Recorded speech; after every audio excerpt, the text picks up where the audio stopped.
segregation was inefficient for the military, for the Air Force, because it didn't permit the prudent distribution of talent where it was needed, where blacks who were proficient in bombing or whatever, administrative task, whatever their administrative duty was, where they were highly proficient, there was no place for them to go. And even though, especially following the war, where there were mass discharges of people from all of these units were tired of war and wanted to get back to civilian life as quickly as possible, many of the officers and men in the black flying units of the Air Force wanted to stay in service, but there was no place initially for them to go. So they could not be assigned to a white unit. So the use of manpower in the service at that time for several years during that time was a deterrent to military preparedness. So that's one of the major inefficiencies. It was the way or the inability of the service to optimally use manpower to their advantage. One thing I should have asked you, I wanted to ask you, during a time that blacks were being trained as pilots, and in general, when blacks were training to be soldiers, what impact, if any, did the equipment they train on have on their preparation? If you, in some of the infantry units and other ground units, there were a lot of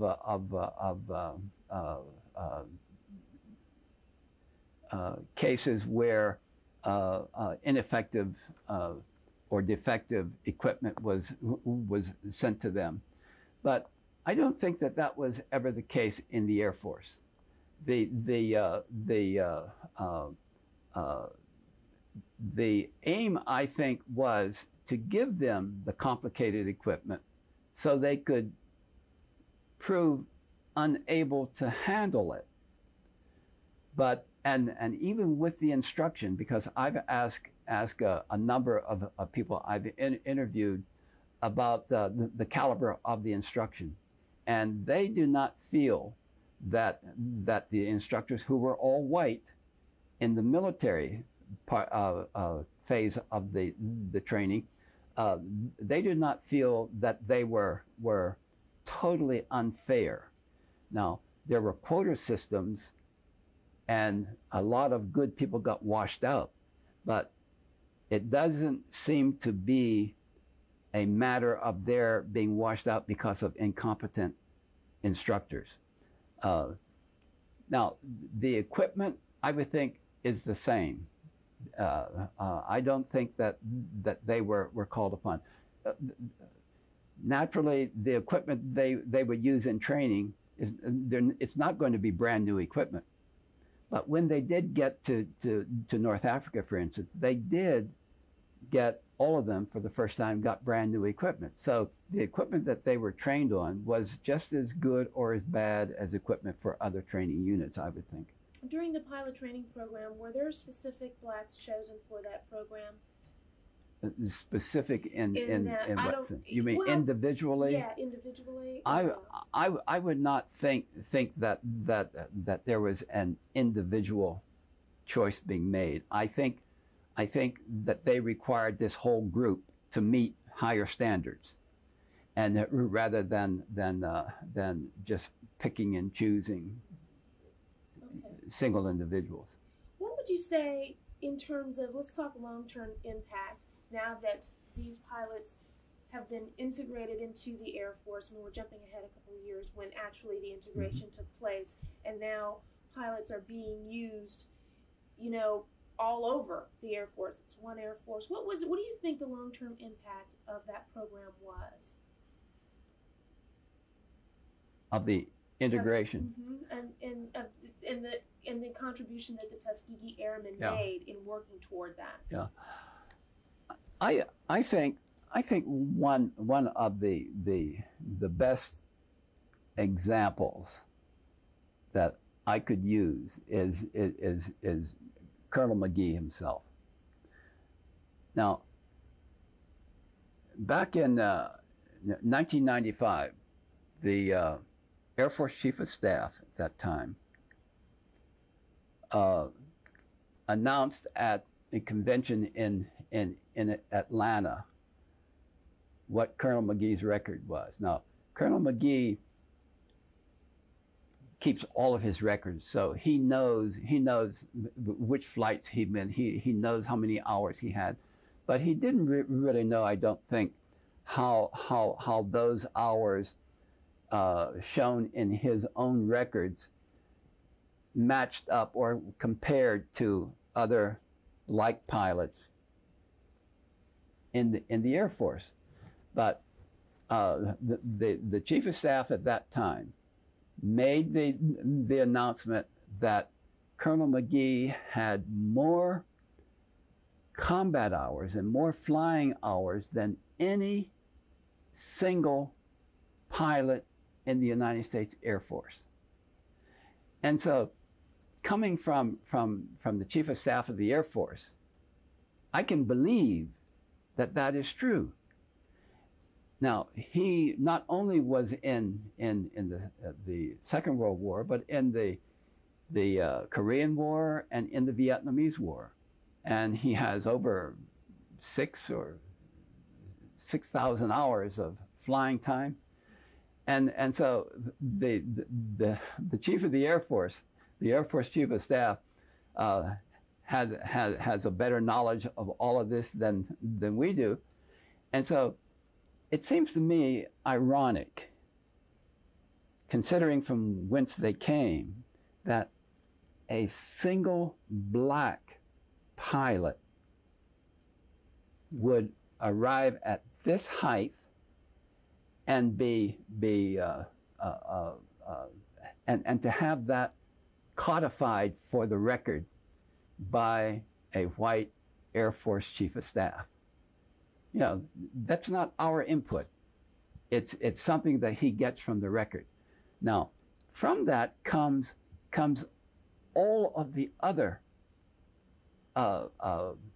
kinds of experiences that maybe don't match Colonel McGee's record, but the spirit in which they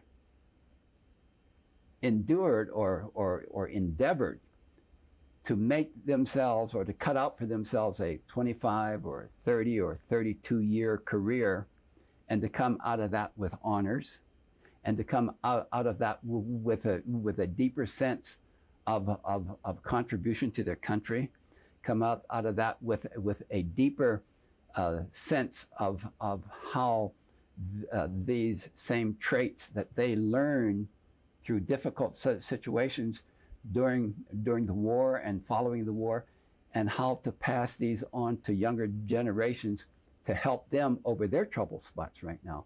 I think that that's their legacy, that's their impact. What kind of a leader was Colonel McGee back in the day?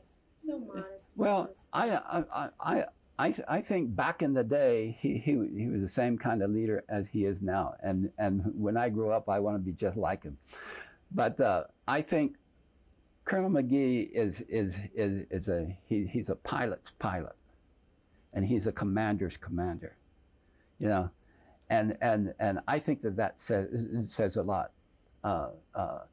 I know specifically that much of his a couple of instances where friendships that he made even with enlisted personnel in service lingered far after his both of their discharges from the service, and so it wasn't a matter that he was a good guy for the moment, and the moment that era is over, that He was reverting to something.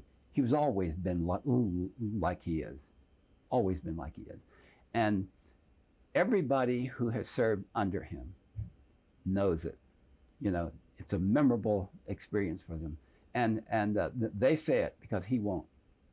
He's very, you would never, never know much about him if you expected for him to tell his story. Let me ask you about a couple others, just for future series that we're going to do. Chappie James.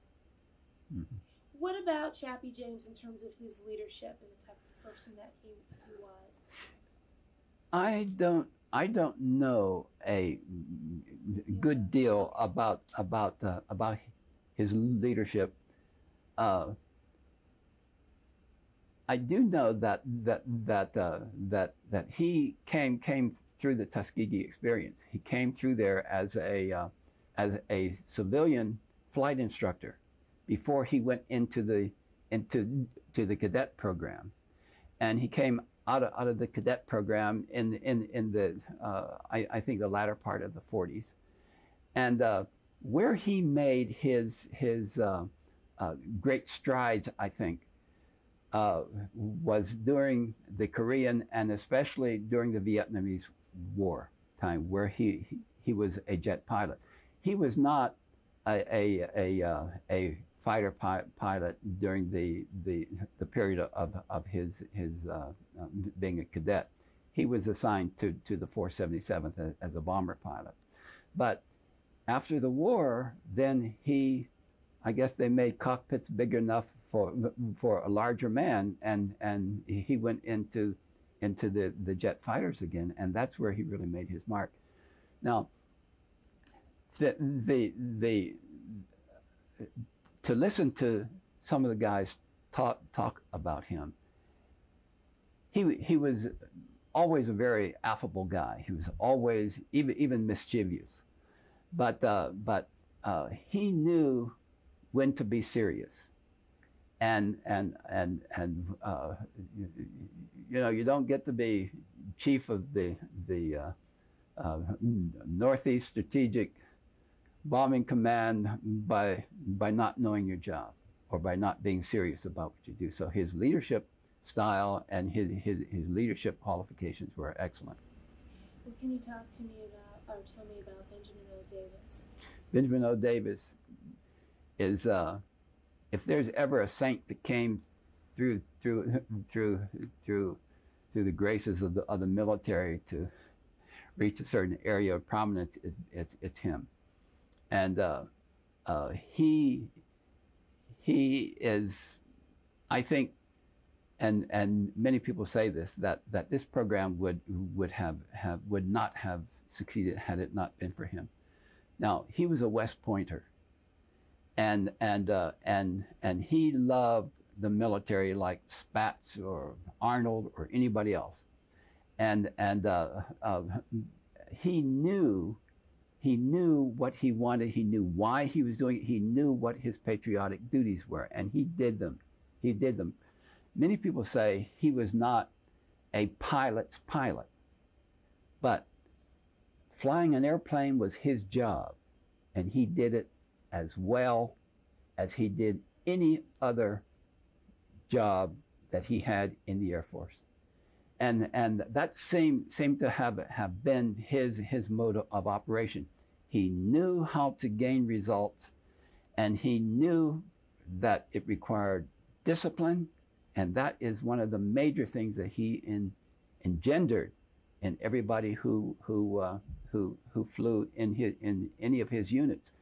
And when he says, none of you will leave a bomber to try to shoot down a plane, then nobody would cross him. Nobody would second guess him, because they knew. And there are some examples in the records where he pulled off several people who were among the better pilots and relegated them to certain other positions until they reacquired their sense of stability and responsibility, and then he restored them to their positions. So he was not he was not a person to trifle with. He knew how to achieve results, and he knew what it took to achieve them, and he did that in all cases. There are some people who don't like him for that, but there are far more who almost deitize him now because of the way he operated. And I'm one of those who think he's second to God. And Colonel McGee is third to him. Were there any military leaders back around the time that Colonel McGee was coming up and actually a pilot that were particularly helpful toward the cause? For example, with Spots, what did the men think about some of these leaders, some of these white military leaders who were there? Did they know of any who were trying to advance their cause or who were trying to be stand-up leaders and think of the greater good? Because I read something about, like, Spots, for example, who later on he had some influence, I guess, on Well, Spots's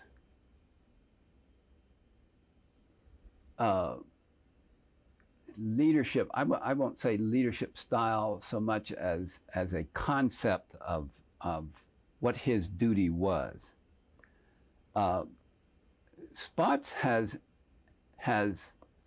always been, I think, more interested in the strategic outcome of a situation rather than the administrative or training or tactical. I think he was always imbued with what this big picture was going to, what results the big picture was going to show. And if you look at his assignments, he was the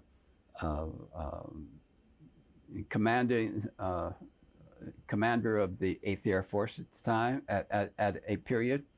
He was commander of the 15th Air Force, and later he went to the Pacific as commander of the B-29 bombing group out there. As a matter of fact, he was I think a part of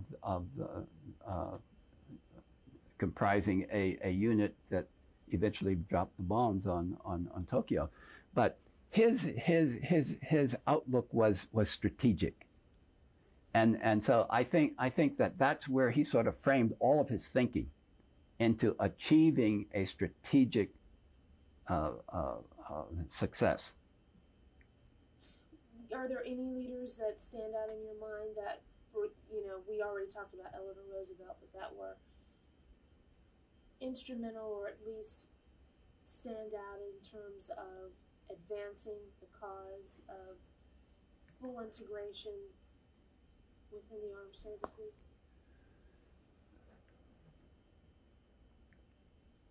Full integration of the armed services. I think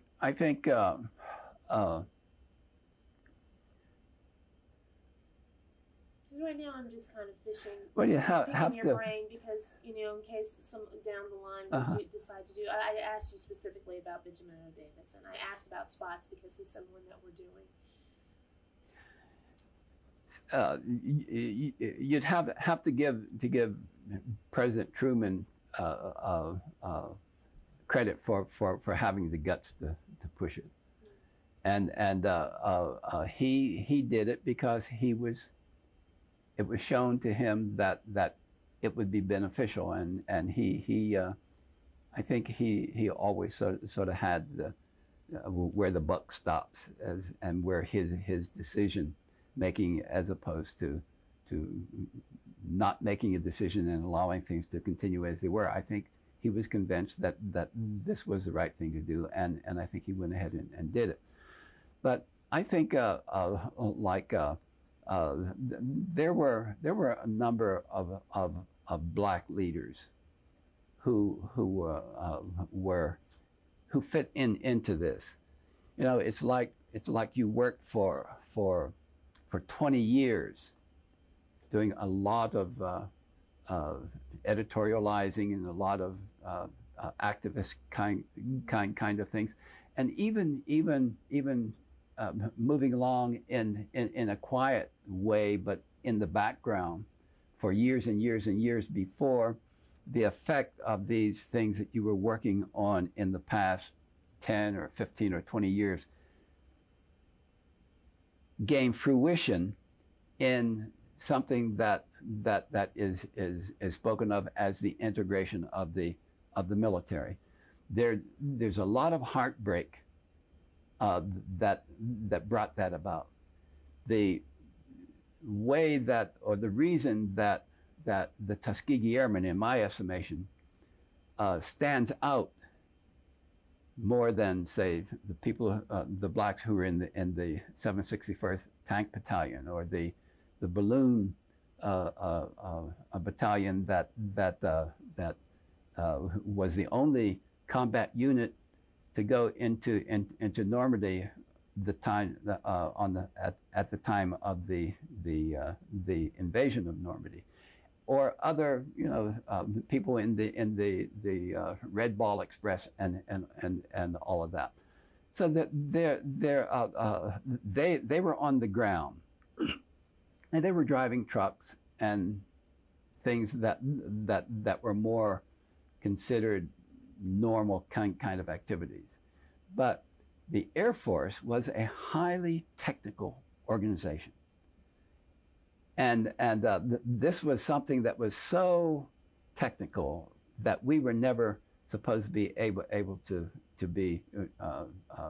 to comprehend. And so since they did comprehend it, and since they did come back with all the medals to prove their competence in combat, then I think that this sort of causes them to overshadow some of the work that was done by other blacks in other units. You look at Vernon Baker's work in the 24th Infantry in Italy and Europe. He didn't get a Congressional Medal of Honor for nothing. He did it by the roughest of job assignments over there. Again, under very bigoted higher officership. And so all of these people who did their jobs because they were patriotic, because they thought it was their duty. I volunteered for the United States Navy when I turned 17, and I was at the height of my patriotism at that point.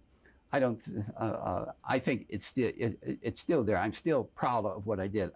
I served in the Pacific and had gotten as far as the Philippine Islands. My unit was being trained to be a counter landing group. We were in a logistics support company, and we were awaiting the invasion of Japan. And I know how patriotic I was then. I was gnashing at the bit to get in that war before the war ended, because I wanted to prove myself in combat. It happened that they dropped the bomb while we were in the Philippines, so I never got a chance to go in combat. But that was my aim. I never thought about being wounded or anything else. I always knew I was invincible and would come back. My mother had doubts, but I didn't. But I think that kind of patriotism, it's my country, this is the only one I know. And that's why, one of the reasons why I don't particularly like being called an African American, because I'm an American, not an hyphenated anything, you know? And Africa, I know that's where my descendants came from, but I don't know anything about that. This is my country. And so that's what I wanted to fight for. And that's what I think all of these people who were in there, in whatever the capacity, had the same thing, had the same kind of goals and aspirations. That's a good point. I was about to ask you, one thing you said to me when we first met was that modesty is sort of one of the trademarks of a lot of Tuskegee Airmen. And when I was talking to Colonel McGee, just how modest he was about, his contributions, and the fact that with all of the things that happened to him as an individual, he was still able to go out and serve so valiantly and so bravely. And I just kept asking, why? How were you able to do that? Weren't you ever angry? And it was just almost hard to understand how he just never, ever took it there. Mm-hmm. It was always, what did he say? It was part of how he was raised. Sure. Just the belief that respect, Yeah.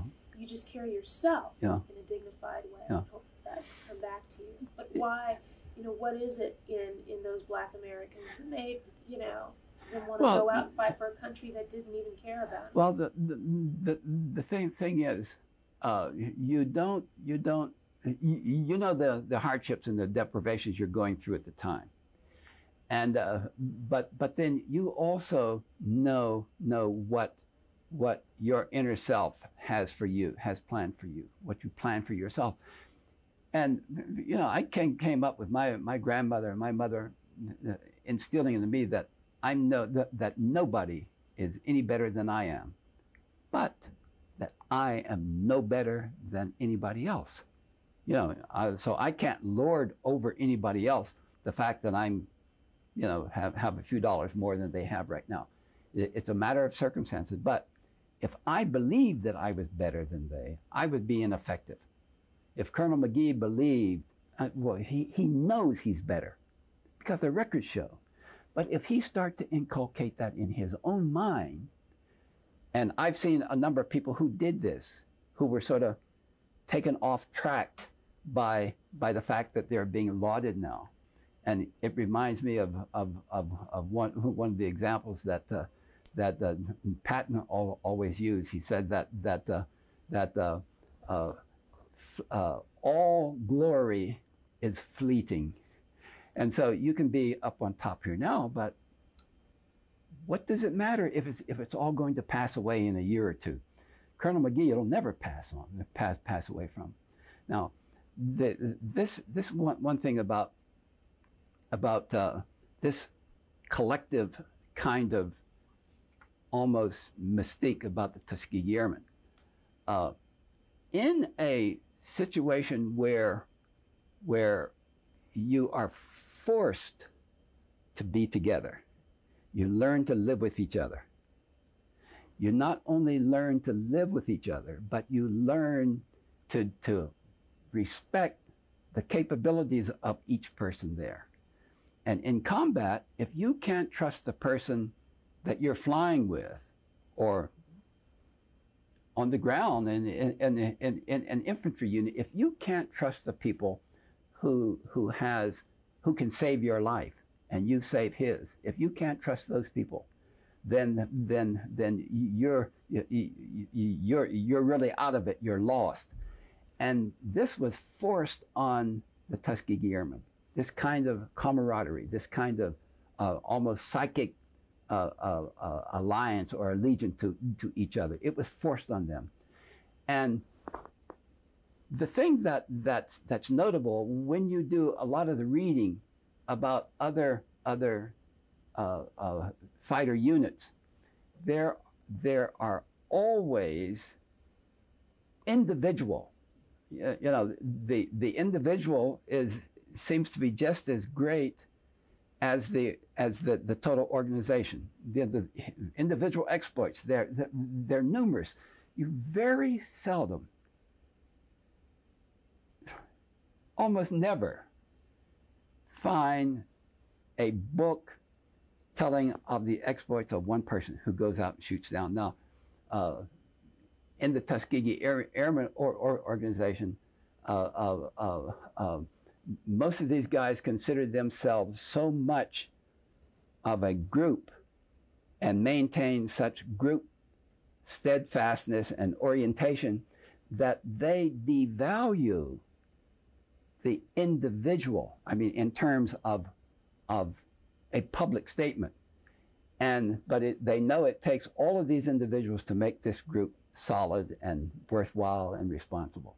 So it's a group psychology.